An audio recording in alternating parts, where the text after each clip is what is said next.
food, man. Yeah, they had us the first half, I'm not going to lie.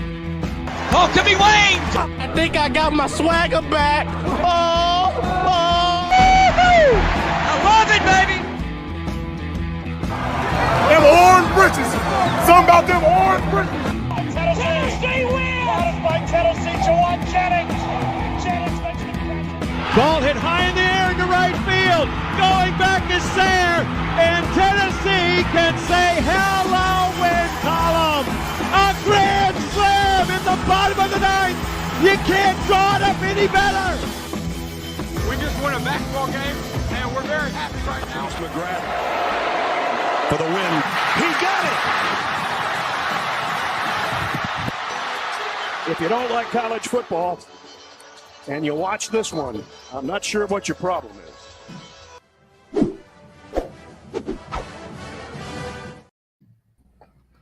Reddit did to do, and welcome into More Important Issues. It is Sunday, October 29th, and the Vols do what the Vols do. They beat the University of Kentucky. It's that simple. Nothing's going to change it. They can whine, they can cry, they can beg, they can plead.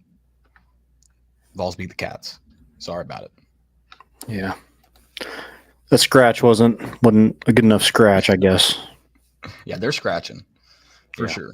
Trying to claw their way from the pits of hell that they call. Well, it's basketball season for them. So, and hey, that, couldn't come soon enough, right? right. Yeah.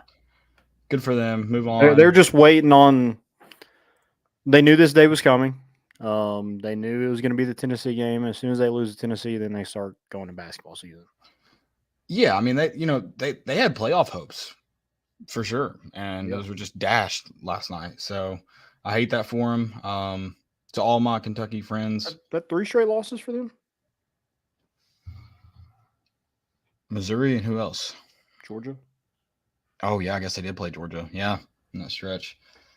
Yeah, it is officially basketball season in Kentucky. Yeah, that's tough. Yeah. Hate it for them. I do, to one guy in particular. To a lot of them, really. Happy to have you lose to us again. It was an honor to do business. Yeah. Yeah, that what was it, Nick from KSR? I mean, just going full on meltdown mode after the game. Yeah, it and that's the thing too. It probably would have been funnier if if we didn't know it was going to happen. I feel like they sound a little scripted. It sounded like you knew that this was going to happen and you had a whole script ready. So I feel like in their minds, they think this is similar to the year that they were a much better team than us, 2019 or 2018. Sorry. They're a much better team than us. And this kind of came as a shock. No, they played a really good football game, especially Devin Leary. I mean, he literally had his career game against Tennessee. They played fine, and you just lost to a better team who didn't play exceptionally well. And that's what helped keep it close. Yeah, that third quarter wasn't good to Tennessee. All around, defense didn't play extremely well by any stretch of the word. But Tennessee found a way. They went into an environment on the road. There's a lot of smoke. A lot of smoke. Yeah. They probably couldn't see well. Hear well, I don't know. Probably couldn't see well, though. Yeah, and didn't get the whistle. So, I mean, I feel like this game's always weird. It's always weird. Yeah. Always. But yeah, Tennessee found a way. They're 6-2. Got UConn this week. Have a chance to be 7-2 heading into the back stretch of the season. With Missouri and Georgia and Vanderbilt left. So, really good chance to kind of build on what you've done. I feel like your offense is humming and playing with some confidence. Kind of finish in the red zone. But other than that, Tennessee is – I mean, we've seen what the defense can do. I just think last night was weird. I do think you missed Kamal Hadden in that secondary. But, yeah, it was just strange to watch the defense just kind of struggle. Yeah, and before we kind of get fully into it, let me do this ad read, and then we'll of course recap that win on the road. We've also got some college football to talk. And then basketball talk. It's also basketball season for Tennessee, apparently. We found out. It is, yeah. If you have the Big Ten Network, it is basketball season. Underdog is Knoxville's best sports collectible store. The wide selection of UT cards, autographs, and memorabilia. Whether you're looking for a Peyton Manning autographed helmet or the most recent Topps baseball card release, you'll find it at Underdog. The shop is owned by UT graduates and proudly supports UT sports by hosting NIL events throughout the year. Stop by the 640 Plaza at 4452 Western Avenue in Knoxville, Tennessee. They're open 6 days a week with live YouTube shows 3 nights per week. Remember, always bet on the underdog. Yeah, do it. Also, shout out to our guy, Adam Scott, came and played golf with us today. And I know what you're thinking. Farms. The Adam Scott. Yeah, The Adam Scott. And at University Traditions, go check them out. Best hats. Also got some golf apparel on their side as well. Great head cover. It is the right color. Beautiful head cover. It's a beautiful head cover. So go check them out. Got some hats left in stock, so please do that. But yeah, appreciate him coming out and letting us teach him a little bit of how to play golf. Yeah, man, it was fun. It was a fun day. Good, beautiful Sunday. Feels better after a win. I'll say that. It was good to hang out with our guy, and we appreciate what he's done. Landon's wearing a University Traditions collabed hat with More Important Issues, so we appreciate him and keeping us looking good on the golf course, at the game, wherever we're at. Love it. Make sure you check them out. Smoky hats are sweet. Can't wait to get some of those. It's gonna be fun. So yeah, make sure there's a lot of Tennessee stuff, and hey, maybe some Christmas gifts on there too. If you've got a Bama fan in your life. I mean, I think you should do something else besides get them gifts, but I won't say it. Yeah, go knock that out. Yeah. Quick and easy. Yep. So, all right. Let's get into this. Let's talk about this game. It's a win. A win is a win is a win is a win. I thought, man, what a hot freaking start. What a start. Oh, yeah. Also, here's another. All right. I guess we're just going to get frustrated tonight, or I am. I'm going to talk about things that frustrate me. God, already starting. Yeah, I know. You score first touchdown. Awesome. Great play. Jalen Wright killed it. Kentucky comes out, and in the second drive of the game, they go for it on 4th down from their own 30-yard line. Mark Stoops pissed his pants in the first quarter, 8 minutes in the game. 8 minutes left in the first quarter. 4 minutes into the game, or 7 minutes into the game, he's waving the white flag. He is scared. There's a bigger and better army in front of him. He says, if we don't do it now, we'll never do it. Pisses his pants. Go score a touchdown. Bury them early. Our troubles in the red zone, which we only ran one play from the red zone because then we got a holding penalty. So we shoot ourselves in the foot. Our trouble in the red zone is so frustrating. It is. Yep.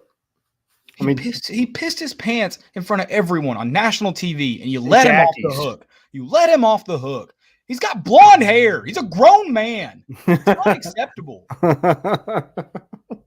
Who goes for it on 4th down with 8 minutes left in the first quarter on their own 30, and you let him get away with it? It didn't look all that bad afterwards, Landon. You're like, oh, that could have been worse. We only gave up 3 points there. We got to find a way to convert in those situations, man. Yeah, agreed. And luckily, Tennessee has a really good kicker right now that's making it, if you're missing field goals, I think it's a whole different discussion. But the fact that you are kind of automatically getting points down there right now is, kind of makes up for it at least a little bit. Still want to score a touchdown, but you are coming away with points, and Charles Campbell has been a weapon for Tennessee, even with their red zone debacle. Yeah, but points are great. Don't get me wrong. Points are great. Like you said, it's great to have a guy it's just been money. I mean, bangs a 50-yard field goal. I didn't think it was going to go in, but he bangs it, 49, whatever they wanted to call it. I'm pretty sure he was close to the 50. It's just I'd go for it from my own 32 if I didn't think Tennessee could score. Your offense has got to be more of a threat. And it's just Well, How and can you run? it is such a threat until we get down there. I don't understand what's being called. I need to look at penalties is one. Like that's a big part of it Yeah. is penalties. False start. It's pre-snap penalties. It's stuff like that. That's kicking you back and taking you off schedule. But Tennessee's not running the ball efficiently in the red zone. And I don't know if everything is just so condensed in there because it's such a shorter field. Yeah. But it's not good, and it does need to be fixed if Tennessee does want a chance to beat Georgia and Missouri.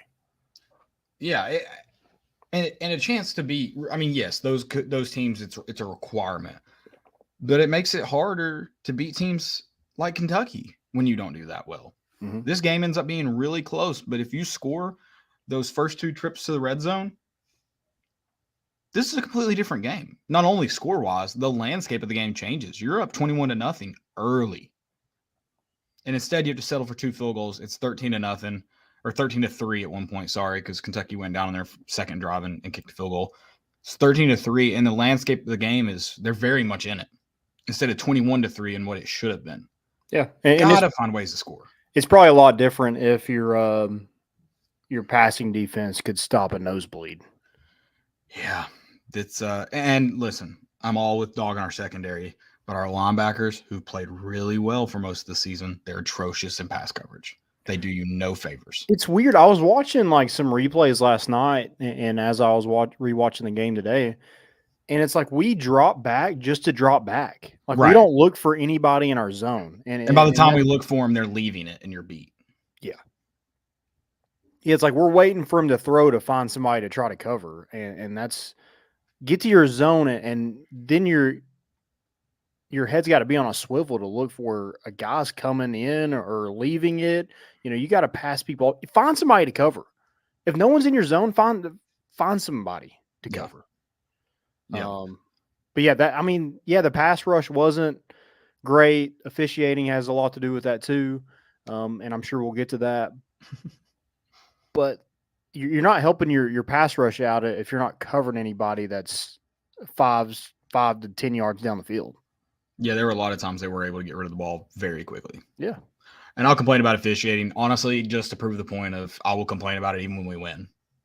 Some people want to say it's only when you lose. No, I will gladly complain about that atrocious job that they did. And I'm sorry to seem mad or down about a win. I'm very happy that Tennessee won. I thought they fought their butts off for mistakes. They even they didn't play mistake-free football by any means, and they fought their butts off. And your running game was really strong, man. Dylan Sampson, he is running the ball really well. I think he's your number. He should be getting the second most carries on the team each game. Jalen Wright should be getting the most touches. He didn't last night. Dylan Sampson actually did, but he did have the most yards. He kind of made, I guess, quick work of what he was given. And he didn't play the second half, right, for whatever, some sort of injury, I guess. But yeah, just kind of rode Dylan Sampson. And he had the hot hand. He had that one drive in the fourth quarter where he basically took it over. Yeah, sealed it. Yeah. And then Joe Milton played good. I mean, I know a lot of people are downing him, but that was probably his best game as a Tennessee Volunteer last night. Super efficient, didn't put the ball in harm's way. Yeah, maybe there was some people keep point out this one frame where he misses somebody across the middle, and it's that one to Ramel, and it's a frustrating play, but that's a pre-snap read. Yeah, he didn't mess it up in the run of play. It was a bad pre-snap read on his part. He's got to go away from the deep ball when he didn't read blitz. Like he didn't. If he read blitz, he didn't know they were sending 7. Yeah, and that might be part of it. Also, like his progression, I don't know where his progression starts and where it's supposed to end. That's what I'm saying. He didn't have enough time. If that was his third look, he didn't have enough time to get it there. That's why I'm saying that's a pre-snap read problem. He didn't correctly read it because the 2 routes on the left were deep ball routes. They weren't going to open up quickly. They were going to take time. So his progressions can't start there. You've got to see that they're sending 7, which they did. And you've got to either check to a play that is going to allow you to get the ball out of your hands quickly. Numbers game wise, doesn't matter how good your offensive line blocks, they're not blocking 7. Yeah. You're getting pressure.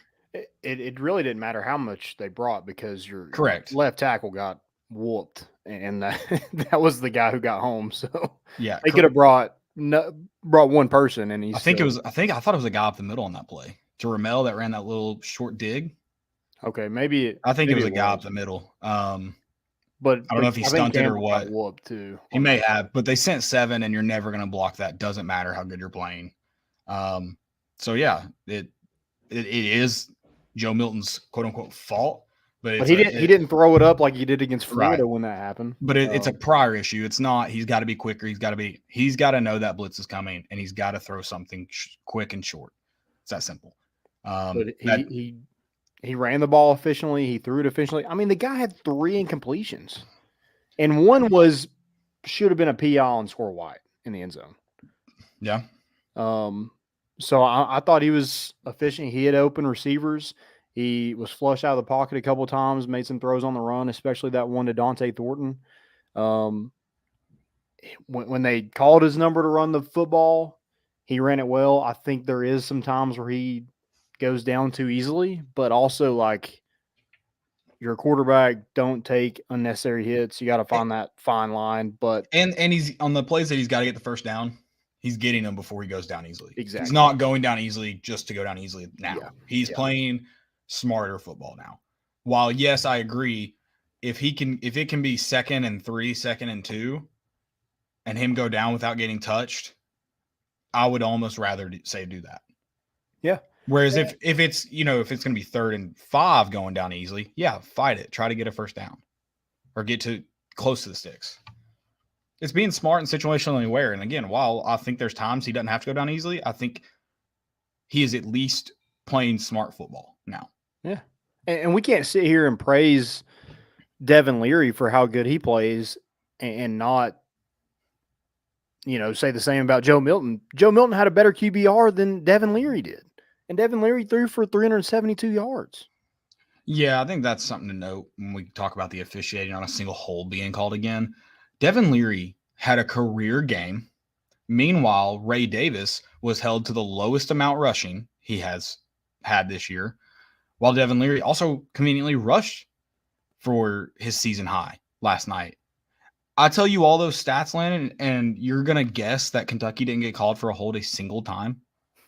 They didn't hold at all during that game. Their quarterback just happened to play his best game, both rushing and passing, and there wasn't a single hold on offense. If you're stupid enough to believe that, you don't watch football. Yeah. Period. And I know there's a lot of Kentucky fans that they just started a few years ago, so that's fine. That's fair. You still watch us lose. You still watch you lose to Tennessee, even though you just started a few years ago. Some things never change. Hope you have fun in Kroger. The Krog, as that one guy said. Devin Leary. You got something right. Devin Leary did throw the ball over the yard. You still lost. He didn't score 40. Yeah. And it wasn't a good performance by Tennessee's defense. And some things never change. I mean, you look back at those 4th and shorts that Kentucky couldn't get. That came up huge in that game. And if you're looking at the box score, you're looking at what Ray Davis did, you're looking at what Joe Milton did, you're thinking Tennessee beats them by 3 touchdowns. Yeah, honestly, that boils down to red zone. That's red zone. That's a great point, Landon. If you look at the box score, this game should have been a lot worse, but Tennessee failed in the red zone. They failed to score touchdowns in the red zone, and it's hard to win football games when you're not efficient down there. Is it Pete Carroll that calls it the green zone? It's the money zone. We need to start calling it that. We need to get that money. We need to start giving NIL money out to people who score red zone touchdowns. I like that, yeah. No one gets an NIL. You can also get them taken away, yeah. Yeah, you do not get NIL money unless you score red zone touchdowns. Yeah. Don't care about other touchdowns. Red zone touchdowns. Agreed, yeah. What business is in on it? I'm full of ideas. Let's do this. Hello, Dante Thornton. Welcome. Welcome. I heard you were fast and you got in an arm fight with a DB when you could have just ran past him, though. You could have had a touchdown. God. You're supposed to be the fastest person on the field, and instead of just trying to run past the guy, you watch him and stick your arm out. Run! Do your job. You're on the field to run. Run. Hey, Yak, baby. He got yards after catch. I don't care how tired you are. Run. God. He played great. I'm just so frustrated by that one play because he made a great play too. Him and Joe Milton both. Just run. He scored a touchdown. Yeah, I think he's definitely better as an outside receiver. I don't know why that's the case. It just seems like he was more comfortable last night. I mean, he was Tennessee's leading receiver last night, and I thought he looked good, found some space. He also had another first down, I think, on was it a hitch or like a curl? Yeah, he looked pretty good, looked more comfortable, caught the football, number one, most important. And then, got some yards after catch after that. So hopefully he can kind of build on that. Tennessee needs that. Tennessee needs some depth at receiver. They've struggled at that position this year, especially when Brew McCoy went down. So having a guy like Dante Thornton get some confidence, I think, because your running backs have all the confidence in the world right now. Joe Milton seems like he's had some confidence right now. You get those receivers some confidence. I mean, this offense can hum. It's going to be different from last year. And, Kentucky kind of made Joe Milton just kind of dink it down the field. It wasn't a whole lot of huge plays, except for the one where DB just gets ran by, tripped, weak in the knees from Chaz Nimrod. Yeah. Well, and Jalen Wright's opening touchdown was a 40-yard run or whatever it was, whatever it ended up being. I don't know. Yeah. 40-yard scamper, as the old timers might call it. It's crazy. Our run plays are 52 yards. Wow. Yeah, are bigger than any of our pass plays. Yeah. But you think DBs are just like on the snap? They're so far back because they're like, oh, Joe Milton can throw it like 80 yards. I mean, that safety in the Alabama game still got beat, and he was playing 18 yards off the ball. Yeah. Prevent defense, which is, I think, I mean, I said it. I was like, it's so weird. I mean, you saw it in the A&M game and the Alabama game. Like, good defenses have to respect the deep ball because they know he can throw it. Yeah. So I don't know what it is, but it's nice, I guess, to have someone feel threatened by Joe Milton. Because some of our fans, specifically the one that called him a bitch on Twitter, apparently don't feel threatened by him. Yeah, I don't understand. I mean, and people comparing him to Jarrett Garantano, shut the hell up. You're not a fan. You didn't watch those games if you're comparing his performances to Jarrett Garantano's. Shut up. Don't know ball alert. If you say that, you don't know ball. And I'm not sitting here trying to praise him and put him on a pedestal because he's not Hendon Hooker either. He's not Josh Dobbs, but he's not Jarrett Garantano. Yeah. Jarrett Garantano lost to Kentucky at home. Some people, man. Joe Milton just beat him on the road. So, yeah. I mean, that argument should have went out the window. He also lost him on the road as well. He lost to him everywhere. He did do that, yeah. Everywhere. So, yeah. Overall, again, like,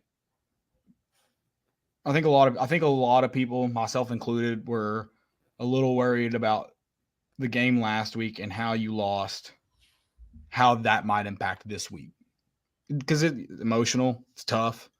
But the dudes didn't fold this week. It was a fight. They, again, did not play mistake-free football, but they fought. And that game-winning drive, game-sealing drive with that's capped off by Dylan Sampson's touchdown was a very impressive drive. And then you also have the drive at the end of the game that you just got to get first downs, and they did that too. Yeah, I mean, looking back at that, the first down. I mean, we've talked about Joe's like football IQ at times just not being high. Mm. Last night he hikes the football, 3rd and 7. It's a design quarterback run to the left end over there. Get past it. He gets the first down. The guy slides before he runs out of bounds. I mean, thank you. Thank you. I mean, just heads up. And I think a lot of that is just confidence. It's got to be confidence. Know what you're doing, know your job, do your job, and let's win football games.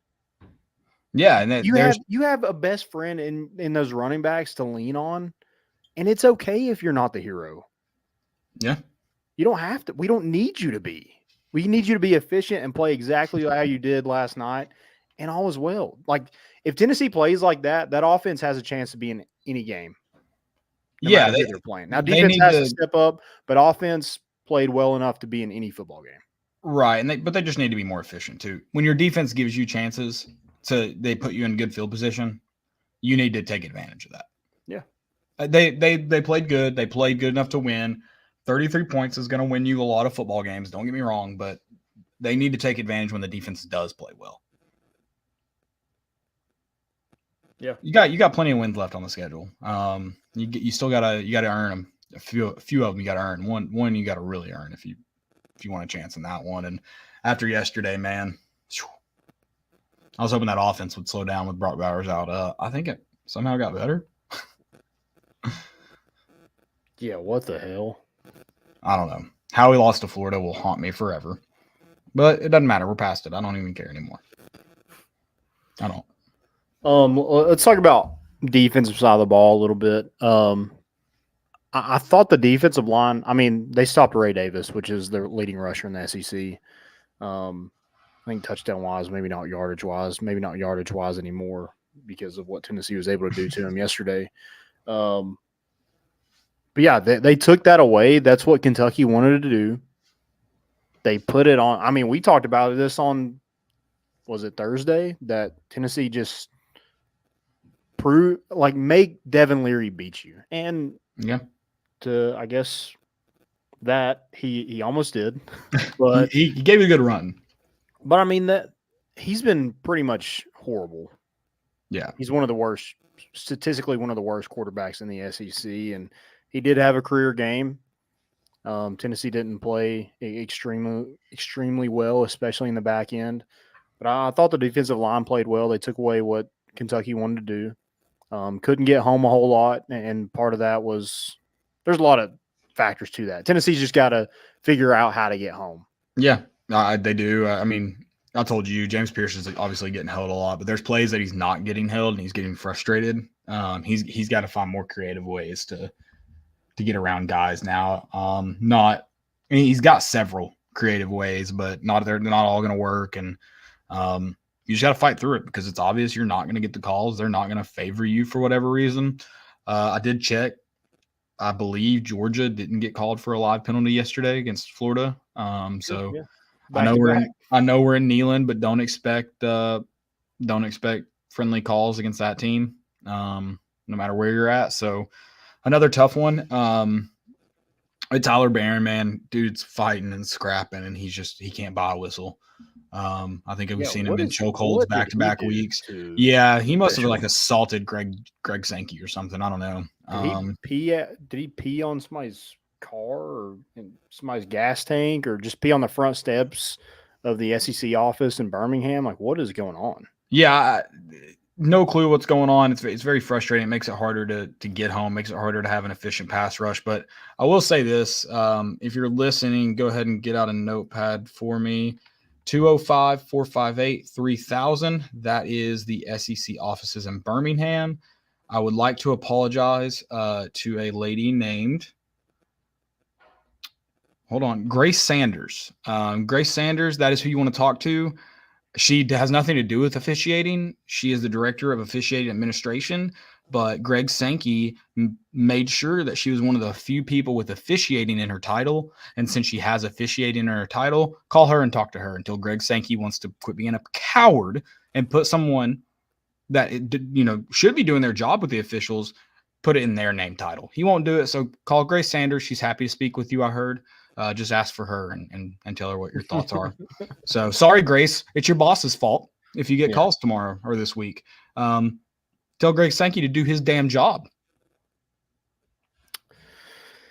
Yeah, I don't know how it continues to be this bad. I'm calling on Tennessee fans to call that number until they disconnect it tomorrow, until we get public comment from Greg Sankey on two things. The no holds, both of these games. We've seen them. You've seen the screenshots. They're unexplainable unless he just straight up says, we've done a poor job. Our officials are going to fix it. Because you could point of emphasis of illegal fair catch and see 3 of them called in 1 week. We can't point of emphasis holding calls.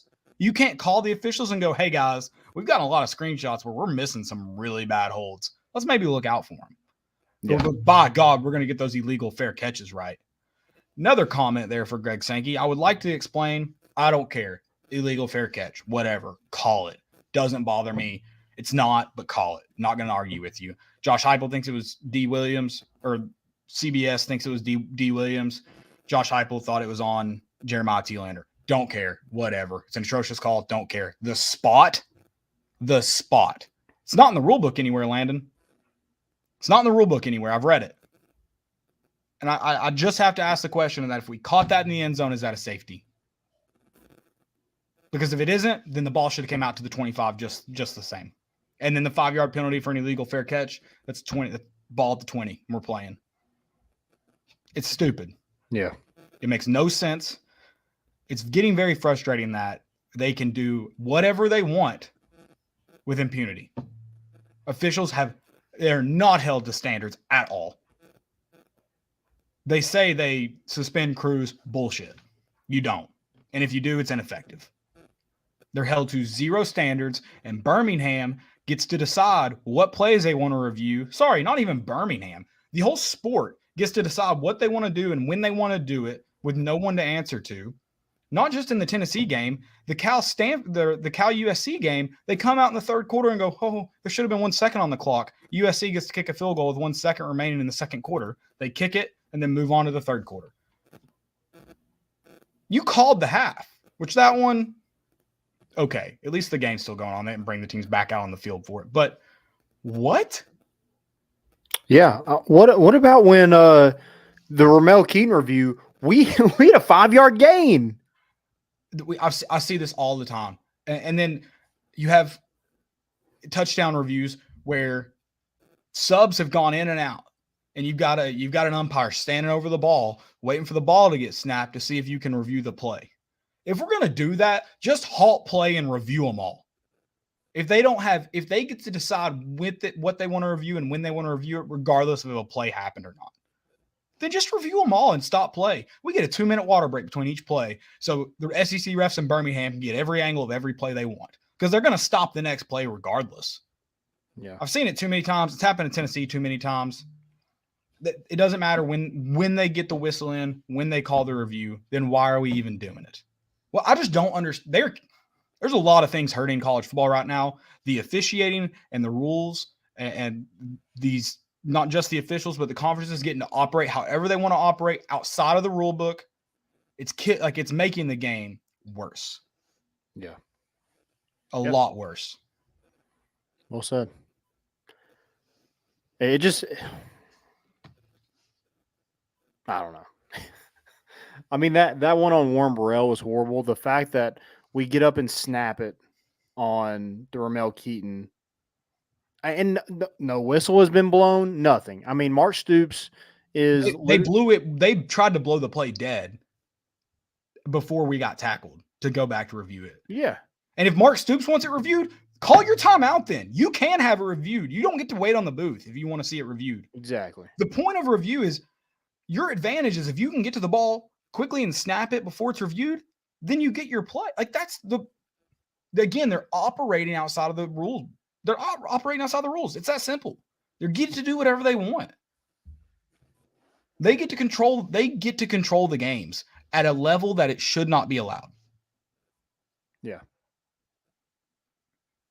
If Mark Stoops wanted that reviewed, he should have had to call a timeout. Well, we can see holds on the TV. You can see when a hold occurs. On that John Campbell one, everybody's like, "Oh, that's a hold." Flag comes out immediately. I immediately said it. Like, that's my thing. People want to be like, you just complained about you. I immediately said, I really hope he didn't hold on to him for too long. Flag comes out. I'm like, crap. We watched the review. or the replay. Yep, that's a hold. But then, like, you watch a touchdown happen right in front of you and see a corner getting his jersey ripped off his shoulder pads. That's a hold. That's a definition of a hold. Call it. Insane. It is insane. And the Ramel Keaton one, kind of go back to that. I agree with a lot of Kentucky fans, a lot of people who want to be right about Tennessee fans, I guess. I can pretty confidently say it wasn't a catch. Like, didn't look to be a catch. Here's the thing. Whatever SEC network cameras, ESPN network cameras they sent to that game, my God, is it blurry. Yeah, can we I don't know, we have people on Twitter that can like literally take an image and make it clear on somebody's wristband on what it says. We can't clear up this image of a video that we have all this technology for. It's pretty weird that I think Kentucky fans weren't willing to say it because they're cowards, but you wouldn't have wanted that overturned for your team either. You would have said the call on the field probably is going to stand. They said stand. There's no way they were going to confirm that. And I'm okay with that. I don't think you could have confirmed that, but I don't think you could have overturned it either. Yeah, Squirrel White. I mean, that one, he gets freaking shoved out of bounds before the ball gets there. How is that not a flag? That's PI every time. Yeah. You can't get there. You can't defend a receiver before the ball gets there. You can't touch him. You can't have your hands all over him. He had him wrapped up. And they shoved him out of bounds. Last year when our secondary was giving up PIs at will, I mean, we're like freaking Oprah. You take a PI. Like, we will give anyone in the country PIs. They're yours. We were told by rules official Matt Austin, or depending on whatever channel we were on, we were told by the rules official it's because they're not turning their head. Well, now when we watch people not turn their head, nothing. And I get it. Kool-Aid McKinstry has yet to turn his head on any single play. Yeah, and I get it. PIs are tough to call because oftentimes both teams are handsy. But there's so many that are just blatant. The grabs on Ramel last week and I think Nimrod last week, so frustrating. Yeah.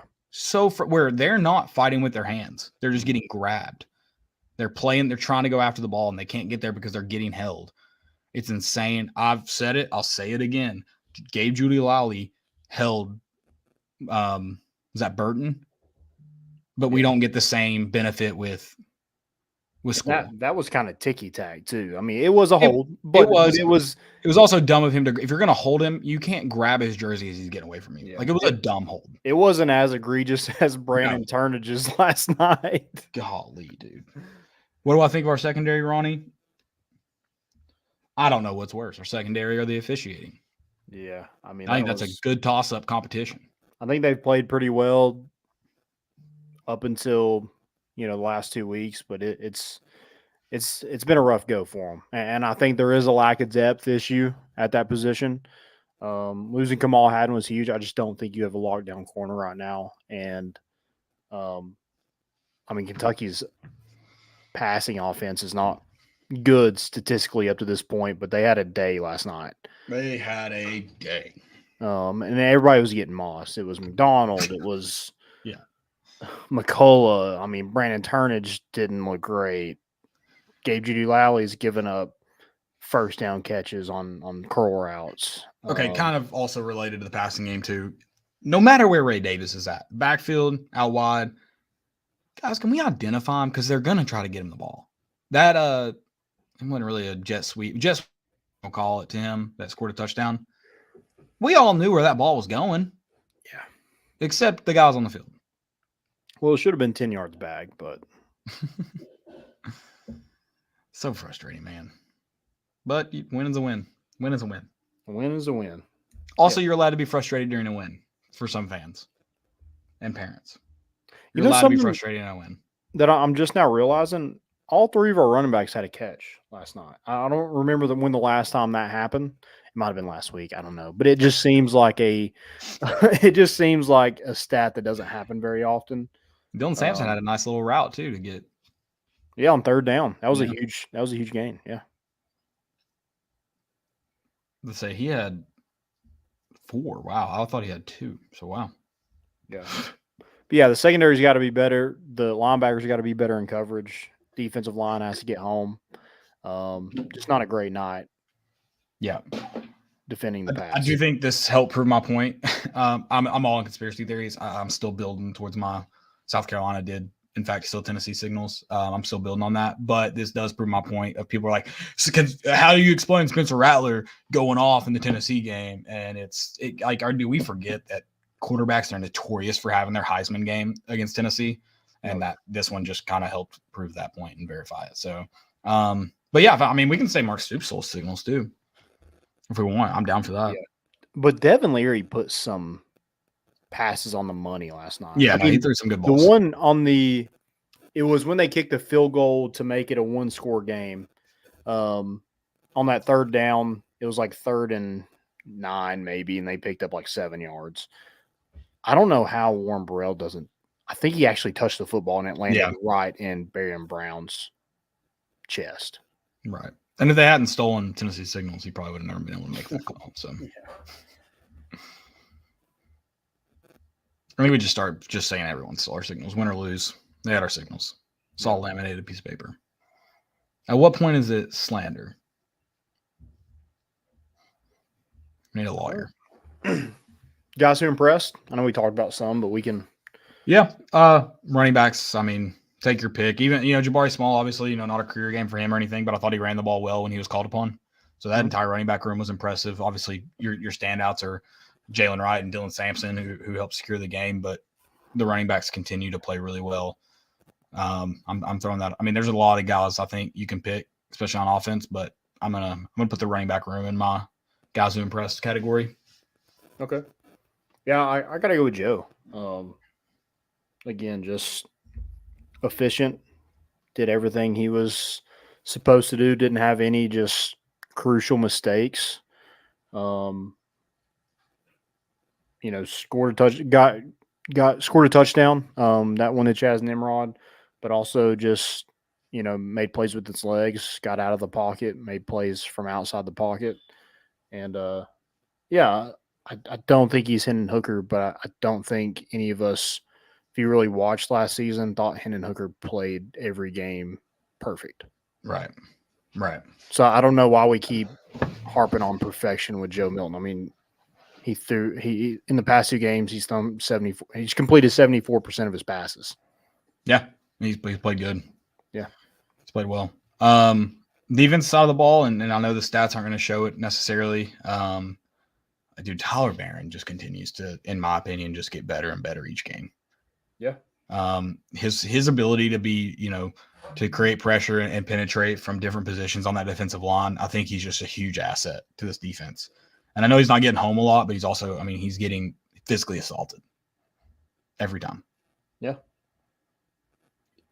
He should probably be the most penalized, the people he's going against should probably be the most penalized people in the country right now. And just because for whatever reason, they're not getting any penalties thrown these last 2 games, which is interesting, but I don't know. Whoever you pissed off, Tyler Barron, it was a powerful, powerful person, and I'm sorry for that. I'm going to go with that kind of defensive tackle group. This might be a copped-out answer, but they all kind of look the same in there. It's Bryson Easton, Amari Thomas, and Omar Norman-Lott. It was the entire defense, but those 3 right there bottled up Ray Davis last night. Yeah, they did. It made Kentucky have to do something they haven't done hardly all season, and that's, have Devin Leary throw it all over the yard. Right. And unfortunately he was able to, but yeah.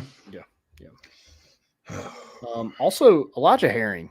You mentioned that, Tyler Barron keeps getting better and better. I know he didn't look great in some pass coverage sets, but the guy is a tackling machine. Yeah, he's and is always around the football. I'm hoping those young guys can get better in pass coverage because overall they play really well, but But I do think at that position we do sub an awful lot. I feel like Amari Thomas and those guys play more snaps than some of our linebackers do, which is insane to me. Yeah, honestly.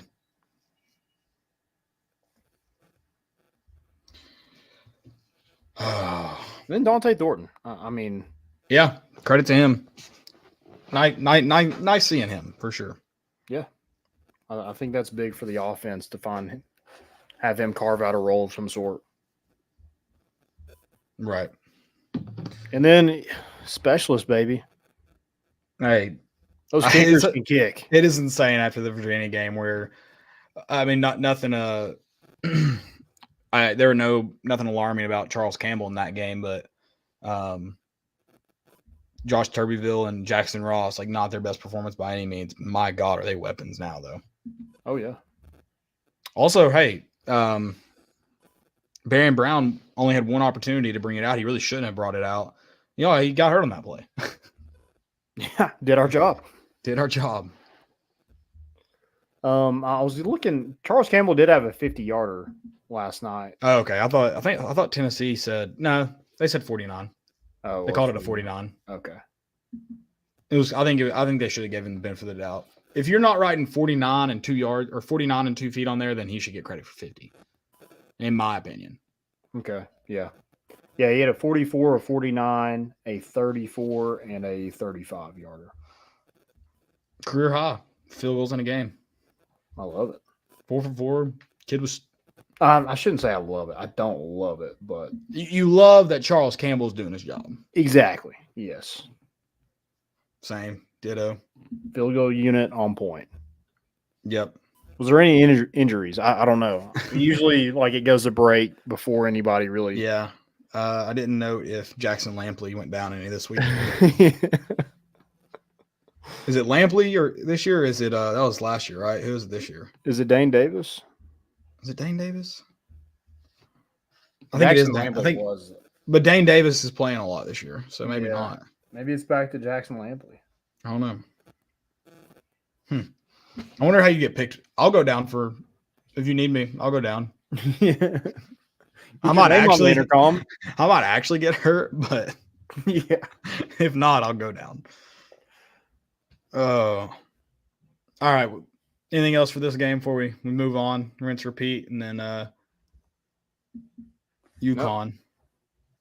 We need to do the Pat Summit Lady Vols accent colors for this homecoming game. Okay. Playing Yeah, UConn. okay. You think we get orange helmets? No, maybe we do, but no. Kind of don't want us to. I think they'd look weird with all orange jerseys. Yeah. Yeah, Maybe they maybe. don't. All orange would be fun though. Yeah. Oh yeah, just full on creamsicle. Yeah. We want to go college football or we want to go basketball? Let's talk college football. And guys, before we get into it, we're really, really excited to tell you guys about some of our newest partners. I'm really excited about this app. I think it's really, really cool. If you're a college football fan, if you're someone, me and Landon right now are trying to hit all the SEC stadiums. I love going to random football games. You know me, I'm wanting to do FCS trips. Love going to the international, or I guess not called the international friendlies, but the friendlies for the club soccer when they're over here in cool stadiums. I love going to sporting events. And if you love going to sporting events and you keep in your tickets, which you can no longer do, Landon, and that's incredibly frustrating. I've got a box of tickets right down here that I keep, and you can no longer do that because everyone's gone to digital. Well, I've got an app where you can track it and you can quote unquote keep your tickets. It's Memento. Memento is an app for sports fans who love going to games. It allows college football fans to track the games they've been to, see their stats, upload photos from the games, ratings, and tag friends they went with. On top of college football, Memento also supports college basketball, NFL, NBA, MLB, NHL, and global soccer. You have the chance to customize your experience. Tell either your closest friends or maybe friends you don't talk to often who are also sports fans, what games, what stadiums, what teams you've been to. Another cool thing that I love is you can see your stats for, again, how many games you've been to, how many venues you've been to, how many teams you've seen play. And Landon, this is my favorite one to kind of figure out how much time we've quote unquote wasted on sports. I've seen 76 hours of football or 76 hours of sports live in my lifetime. What about you? That's just gameplay. That's just gameplay too. 64 hours. See, okay, and that's just gameplay. It's not counting the commercial breaks, the injury timeouts we were just talking about. That doesn't count all that. That's just watching. Probably the double game. it. Yeah. Shoot, maybe more than that in some of these games. More, yeah. But yeah, you can see how many times you've seen each team play. So for example, I've seen Tennessee play 71 times live. That's not accurate. I've only got it updated 2013 so far. South Carolina 6 times, Vandy 6 times, Florida 5 times. I can go on. But it's cool that I get to track all these games that I've been to, including USA men's national teams matches, Nashville SC games. I can see, that I've seen Kennesaw State one time. How many of us here have been to a Kennesaw State game? I think we need to do a little bit better on that. App State only one time. I need to do better there. But yeah, this is it's a really cool app. I'm excited to partner with these people. You can download this app right now. We're going to post a link. Make sure you click on that link, create your profile. You can add me so we can see each other's adventures. It's at Caleb Mitch, CalebMitch. Landon, what's your at? Mine is Lambo_Raby10. Okay. I don't think anybody's able to tweet the link right now, so I'm going to do that. I tweeted the link. You tweeted the link, put it on Facebook, and then we'll put it on the YouTube as well. But yeah, this is a really cool app. I'm excited to partner with Memento. I'm excited to see where people have been, track their progress. I know a lot of people have similar goals to me and Landon that we talk about, or we talk to people about that, going to all these SEC stadiums.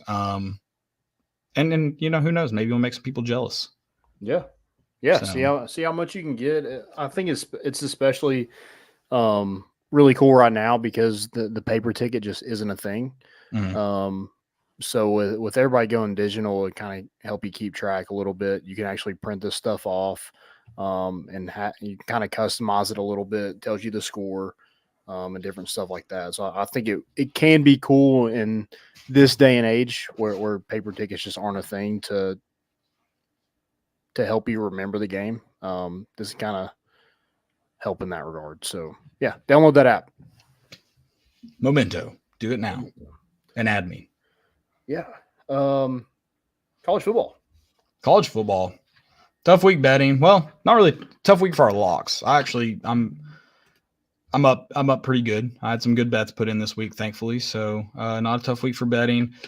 Kind of a boring overall week, but we did get some upsets in there. So that's exciting. Yeah. Georgia, Florida was not one of them, but we did get some. No, it was not good. And it's kind of, Georgia can just turn it on whenever they're like doubted, they can just turn it on and just blow somebody out. That's what Kirby Smart wants. He wants them to be doubted. Yeah. So.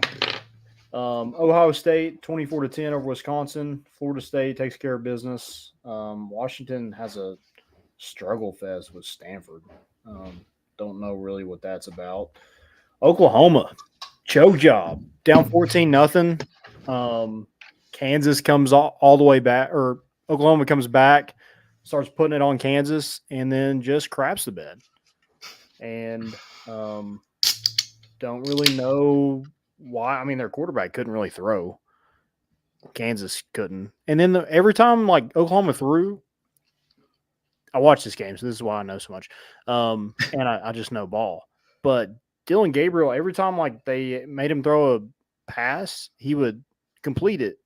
And then they just never go back to it. They would just continue. I know the weather was difficult there, but still just not a good look for Jeff Lebby and the Oklahoma offense, just trying to run the ball down their throat when they had their safeties 8 yards off the ball.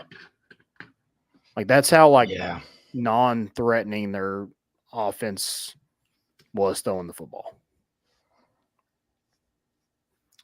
I love it. Jayhawks, baby. Yep. And Oklahoma. they threw their field goal in a pond. I don't know what that was. They called it a lake, but lake I think that might be a loose use of the word lake. Yeah, if that's the case, I put a lot of balls in a lake today at Iguani Farms. Hey, but we found a lot. We did find a lot, yeah. So that's good. Oregon took it to Utah. I mean, not even close. Right.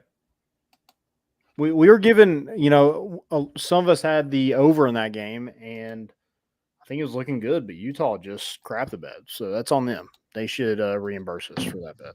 Yeah, that's a tough one. I did say I wasn't going to take unders anymore, but I did take the under in the Carolina A&M game, and that actually ended up being a close call. I think they ended up scoring 50, and it was at 52. So, oh, nice.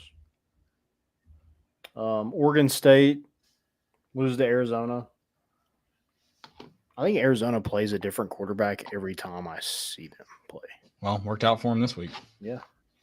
Keep doing you.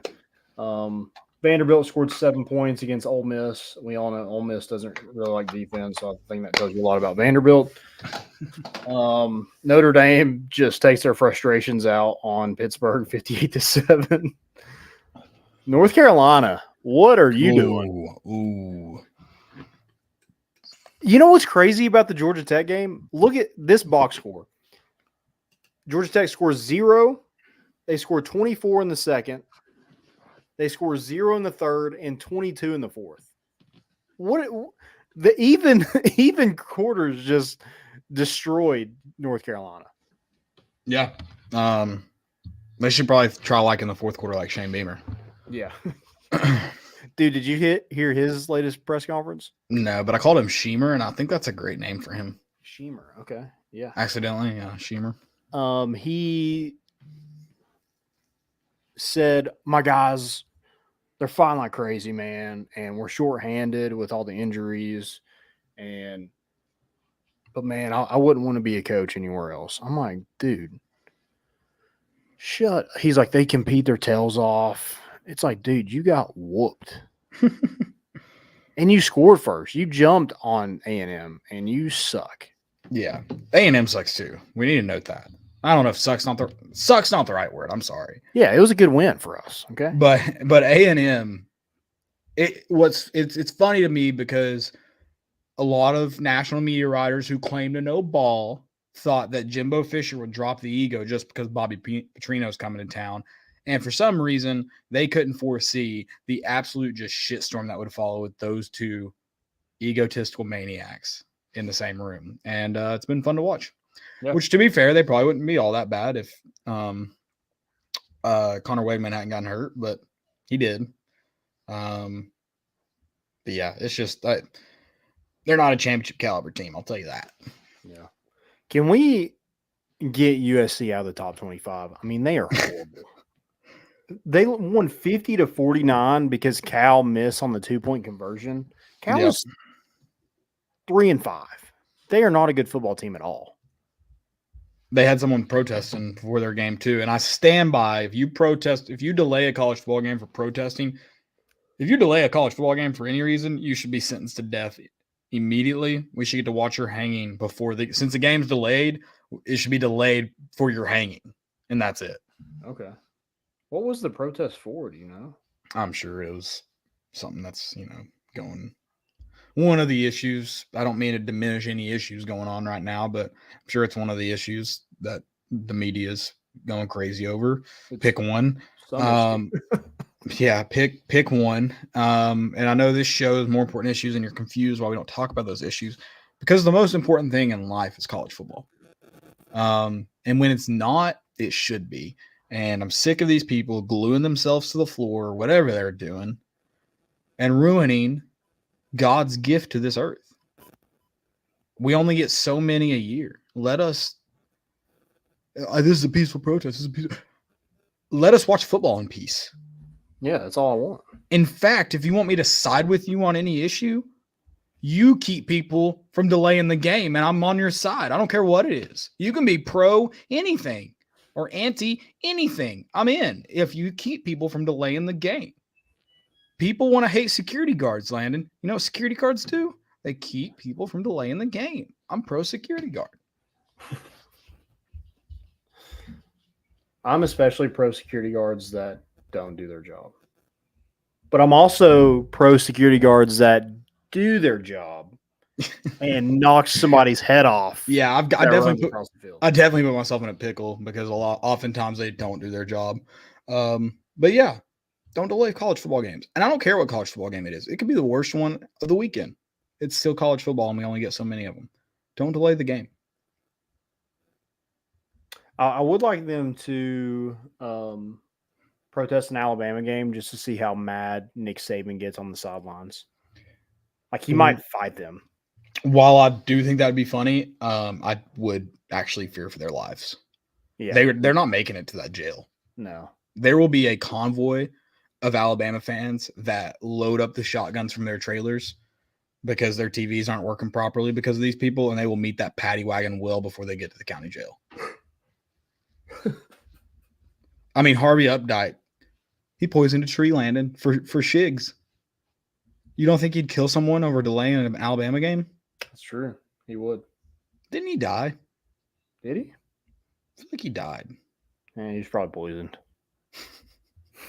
Karma, the trees finally got him. Yeah. Wouldn't it be But poetic? That's the only way to go out now. Like, you have if he isn't dead yet, I feel like the poetic way to go out would be like a tree falling on him. Okay. Yeah. You got the Not that I want him to die. I'm not saying that. I'm just saying if and when. Yeah, I agree. Back to college football. Duke lays an egg. Riley Leonard played too. 23-0 Louisville. Should have bet on that game. Or should have put in my locks. I did bet on it. And then who did Virginia almost beat? Who did they play this week? Miami. They almost beat Miami. That's right. Overtime. Dude, Virginia's. Wait, was it What? Virginia or Virginia Tech? Who did Virginia Tech play? I don't know who Virginia. It was one of the Virginia schools. Old Dominion. It just must have been Virginia week. Old Dominion played James Madison close, which James Madison also Virginia school. Virginia Tech laid it on Syracuse. That's right. Yeah, that's right. Yep. It was Virginia that I knew both Virginias played well. I just didn't know. Couldn't remember who played Miami. Yeah. NC State confirmed, not just a basketball school. Steve Smith, you can kiss Dave Doran's ass if you want.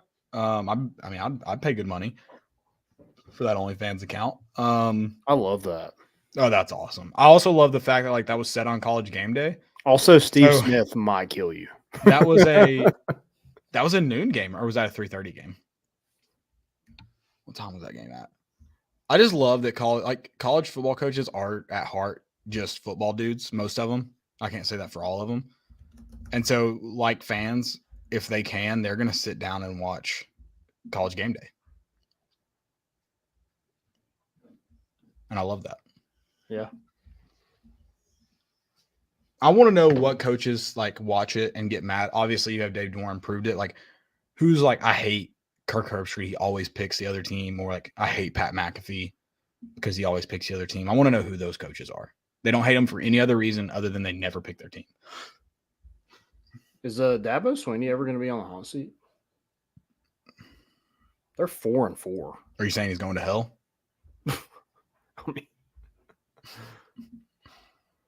Because I don't know. Klubnik throw 50 times. He threw the ball 50 times. Yeah, they don't play well. But I definitely think he does a lot of sacrilegious things if that's what you're hinting at. Oh, yeah. He is the Joel Osteen of tell Raven I said bless you. I'll text her. You heard that? Yeah. It was at 2:00. It was at 2. So, yeah, he's just watching college Game Day. Yeah. Love it. Boston UConn. This could be a dangerous game. Are they the best 1-7 team in college football? I played Boston College, only lost by 7 this week. Some are saying. Also, I feel really bad about putting Louisville in a box only because of that first Georgia Tech game, and they ended up being actually pretty good. Yeah, wait. Say that again? Louisville played Georgia Tech the first game of the season, really close. And so I was like, Louisville sucks. And I've thought that for 6 weeks, and they turned out to be actually a pretty good football team. Yeah. So I would like to formally apologize to Louisville for letting. But to be fair, you almost committed an unforgivable offense in losing to Georgia Tech. Yeah, the only real blowout that UConn's had is to Duke. They lost 41-7. Tennessee, it's time for them to learn today. They did lose 35-14 to Georgia State, but everything else has been a one-score game. Besides NC State was 24-14. Uh-oh. Trap game? Trap game. Very much so. Hey, Butch Jones got a win. 4-4, 2-2 in the Sun Belt. Look at him. No, they're not the worst team in college football. Coastal Carolina kicked the shit out of Marshall, so that was a bad lock. Man, that used to be my favorite movie, and I hate it now.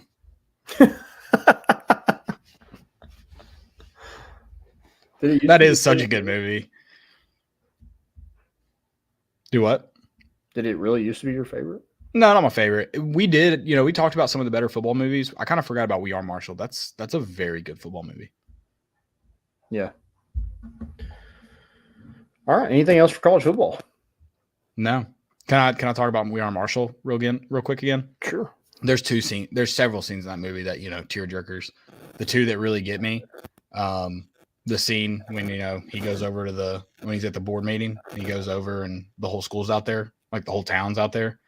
And they do the We Are Marshall chant to get the football team so they don't cancel the season. And then the scene where they go to, I believe it's West Virginia's practice to get film on some teams. They go to their facility, and I guess it's either Matthew McConaughey that sees it or the coach. I can't remember who plays that coach that wasn't on that trip because he went on a recruiting trip, so he wasn't on the plane. That coach, he sees that West Virginia put the crosses on their helmet, and he doesn't really say anything. He just kind of sees it and obviously recognizes it. And I was like, dang, some things are bigger than sports. Oh yeah, to the heart. Yeah, I was like, oh, tear jerker, man. All right. Some college basketball. College basketball. Little exhibition with Michigan State. Tennessee jumps out to a 17-1 lead. Also, we're going to talk about the box score. Just I don't know if you got to see any highlights. Obviously, we've seen some highlights. Because some things are bigger than sports today, we took time out of our day to play golf with our dude Adam, and we loved it. Wouldn't change it. So we haven't gotten to watch the game in its entirety yet, just as a preface to this entire segment. Yeah. I think the best thing about this game is that the exhibition games, you can't foul out. Jemai Mashack had 7 fouls. I think that's great. I think we should actually start that. I don't think anybody can foul out unless there's 2 people that go over 5 fouls. Interesting. I think we should do that. One person just gets to take all of them. But Okay. Michigan State also had somebody that had 7 fouls, so whatever. It evened out. But Michigan State is in the AP poll, they're ranked 4th in the preseason poll. So really good team, really deep. Really talented. And you played them when they're at their – it's not March yet, so you played them when they're at their best. Yeah, and Tennessee didn't have Santiago or Zakai, 2 all-SEC players that didn't play. And I don't know if any Michigan State players are out or not. But, losing those guys and still having, the newcomers come in and show out like that. Now, I know we do have to be careful. Tyreek Key did show out last year as well in the preseason, and then for whatever reason just didn't work out for when it actually counted. But Dalton Connect and Jordan Gainey, dogs. Preseason dogs. Preseason dogs. We'll wait for the postseason, regular season, but I can verifiably say preseason dogs. Yeah. I mean, Tennessee shot the ball well, 11 for 21 from 3. I mean, that's a huge step up. Now, there was, I think, toward the end of the first half where Tennessee just couldn't throw in the ocean, didn't didn't hit a field goal in the last 10 minutes, or maybe scored 10 points in the last 10 minutes and didn't have a field goal in 4 minutes and 30 something seconds. So that's not great. Would definitely love Tennessee to not have those scoring droughts like they did last year, but hopefully having Santiago and Zakai helps that. Yeah, absolutely. But Dalton Connect was 8 for 16 from the field, 3 for 9 from 3, 9 of 11 from the free throw line, 28 points, 7 rebounds, 4 assists. I mean, filling it up. It's probably going to be on ESPN tomorrow, just behind the back and just cramming it on somebody. It was nice. There has been a murder, and you respect. I like that he seems to play as big as he is. Not like you, Alabama. We're not. You actually do have murderers on your team. We just we murder people in the paint. Okay? yeah. We do it on the court. We don't just wait and whatever. You know the story. One of my favorite things is apparently Olivier Calmont was there because he's obviously living in Michigan now. He's transferred. There's people that are really mean to him about it, or not to him, I guess, but about him about it. One of the best replies though is Michigan. Someone said Michigan's still scouting in person. That's good.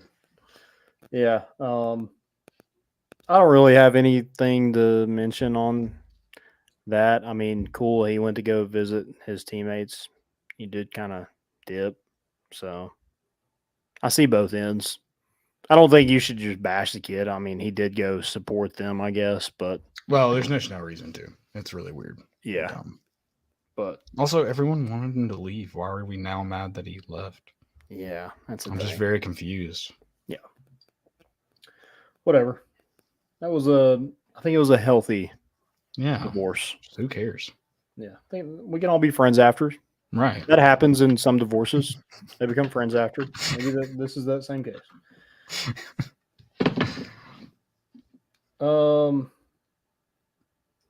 That's kind of I mean, Tennessee did win this game. I think that's big. They shot the ball well. That's something that they wanted to, this defense is going to play.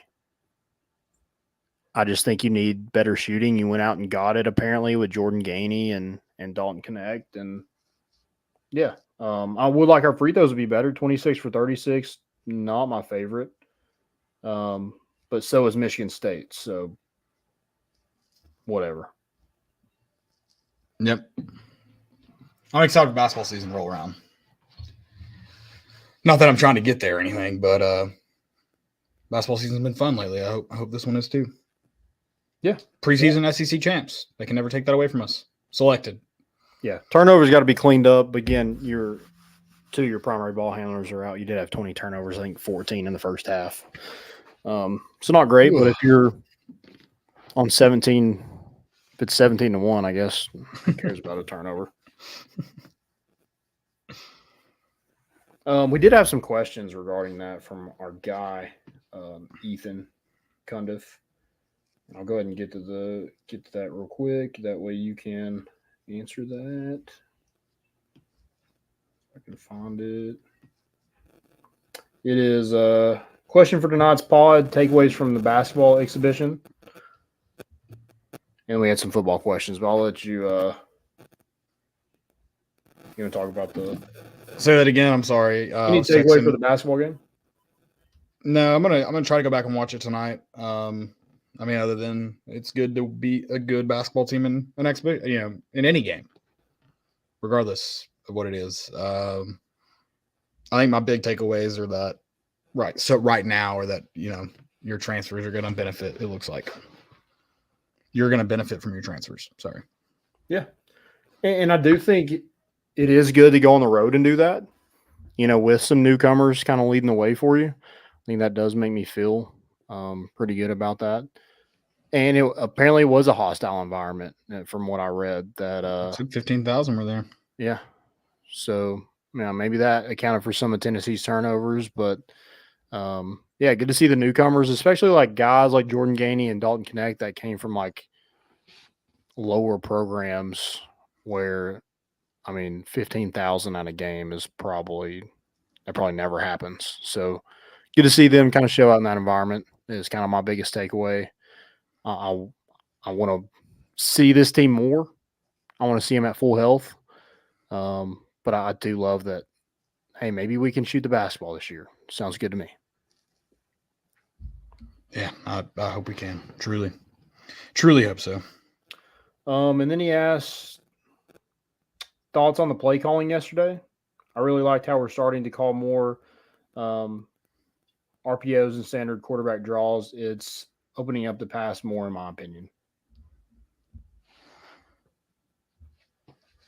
I thought the play calling was much better this week for the entirety of the game. I think it can still improve, but I thought it was much better.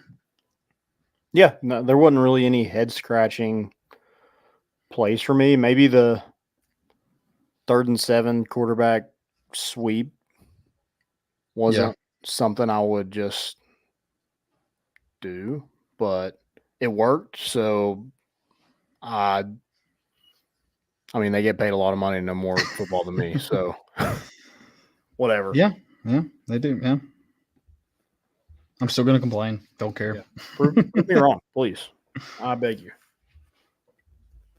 Yeah, I think it was good. I'd like to see us take some more shot plays at times. Now, maybe you're not doing that because, number one, I think teams are playing a lot of zone coverage, so they're probably not letting you. Right. And also, you're not getting any PI calls right now, so it's kind of hard to, what's that percentage kind of look like hitting those? And when you do hit them, if you're not getting a potential PI call, then it's probably hard Changes to take that chance. Yeah. Right. True. Very true. All right. Most important. Yeah. What you got for me? I think my first thing is Michigan has pulled Jim Harbaugh's new contract offer that would have made him the highest paid Big Ten coach. Interesting. Interesting. He's going to the NFL. It doesn't matter. Yeah. But Yeah. You got? I've got it's for a clip from College Game Day. So the Oregon Duck was at College Game Day. He held up, I guess this was last week. He said he had a sign that said New Girl, Season 4, Episode 20, and then he has the minute mark, 3 minutes and 44 seconds in. Here's the clip, Landon. This is just fantastic. Control the Oregon Duck. Hold on.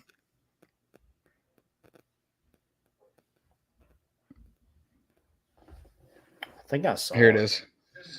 Shawty, what that thing do? Someone's got to. That's just it's so good. Shawty, what that thing do? And I love, instead of making a sign that says that, it's better to send people straight to the source. Yeah. I'm gonna go Tennessee Titans uniforms, and They're sick. shout out Will Levis for playing a really good game. It is funny that Tennessee beats Kentucky, and then a former Kentucky quarterback makes Tennessee a good football team out of nowhere. Yeah. But yeah, those Oilers jerseys are. I mean, you can't make them your permanent uniform, but You should. they're great. You should make them your permanent. Yeah, instead of just the Oilers logo, can we just use that color scheme? Right. I feel like that's what you should do. Yeah. 1,000%. That's all I got for most important. You have any more? No, I don't. Okay. Shout out to everybody that came to the Halloween party last night. Yeah, it was fun. It's a good time. Yeah. Whatever that game we played, that's Chandelier. I don't think it's called Chandelier. Oh, I think it's called Ring of Fire pretty often, but we didn't really play it like the Ring of Fire, but the gameplay was Ring of Fiery. Huh. I don't know what you call it, but it's one of my favorite. I don't know. The thing I like beer pong, but the thing that sucks about it is you can only play with 4 people at a time. This game you could play with however many you want. Everybody plays. Everybody plays. Yeah, it was a ton of fun. I've got a fail of the week. Okay. It's Clay Travis. He tweeted, "I'll put $1 million on the line. Your WNBA championship team against the 2024 high school boys state champion team of my choice. You guys win. You get $1 million of my money. My team wins. You all pay me $1 million, and I give it all to the boys high school team. You in?" Tweeted that at Chelsea Gray. Listen, Clay, I don't think you're wrong. You get to pick the best boys basketball team in the state or in the country. You know, probably gonna be a good game. They probably win. What do you win by tweeting that? You just look like a jackass. Yeah. That's it. And like he tweeted it because someone called him a dumbass, but he previously had an entire segment on a show about it. So what do you win by saying that? I just don't get it. And then people are arguing about it. I don't get it. Who cares? Number one.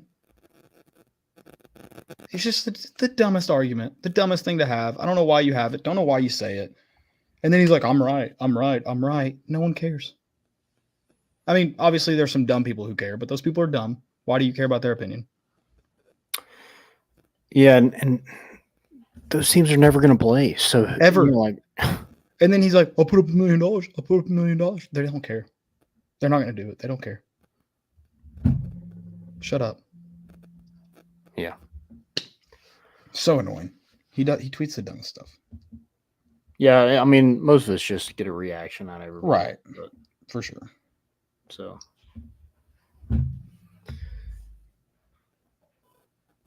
Any more most importance? Or fail, sorry. No, that's it. I have. Where was that? Oh, did you see the Shiloh Sanders targeting call? Oh, so bad. And I mean, I guess he might have launched, but like, what do you really want him to do there? Yeah, I just think like that's the stuff that makes the sport no fun. And then like, fine, if you miss the call and say it was targeting a personal foul, 15 yards, but you can't disqualify a kid for that. Right. I mean, after the play, I mean, they threw a flag and he was like, nuh-uh, nuh-uh. And he pointed out his shoulder. He knew exactly where he hit him. Like yeah. I don't know if that's in the back of his mind, but he knew he made the right play the right way. And the officials threw him out of the game for it. Right. So, yeah, that's just horrible. Horrible. I'm going to save that for stupidity, I think. I did see this where I went Boys Down Bad podcast. I don't know who they are, but they're like a betting podcast. And I'm like, oh, cool. I want to see what their college football locks are. Well, they had 3 college football locks. They had Utah +7, Kentucky +3.5, and Colorado UCLA over 63.5. None of those hit. The boys are down bad. I mean, oh my God. Dang. Hey, self-awareness. Way to be aware. Yeah. I mean, you were right. Joey Boots is last right now, but he would be the best better. Let me tell you right now, the boys would be wearing a full they would be going full kit wanker to the home opener. They would. Hey, credit to them for not stealing locks. They go out and get their own, win or lose. They go out and get their own. Appreciate it. Yeah, I thought that was going to end with just like an exact replica of our locks or something. So that's better, honestly. Yeah. Yeah, appreciate them coming out. That's all I got. That's it for me, man. I'm tired. It's been a long weekend. Yeah, I'm more sucks because then the week starts. But yeah, here we are. Guys, go check out Rhoback.com. Great apparel. Promo code More Important Issues off your 20% off your first purchase, and great polos, hoodies, Q-zips, t-shirts, shorts, joggers. They got some women's wear as well. Just great stuff over there, great quality. So go check them out. Again, use promo code More Important Issues. We'll get you 20% off that first purchase. Oh yeah. Oh yeah, guys! Thank y'all for listening. Go Vols, baby! Go Vols. Go Vols. And we're bringing the boat in, and we out.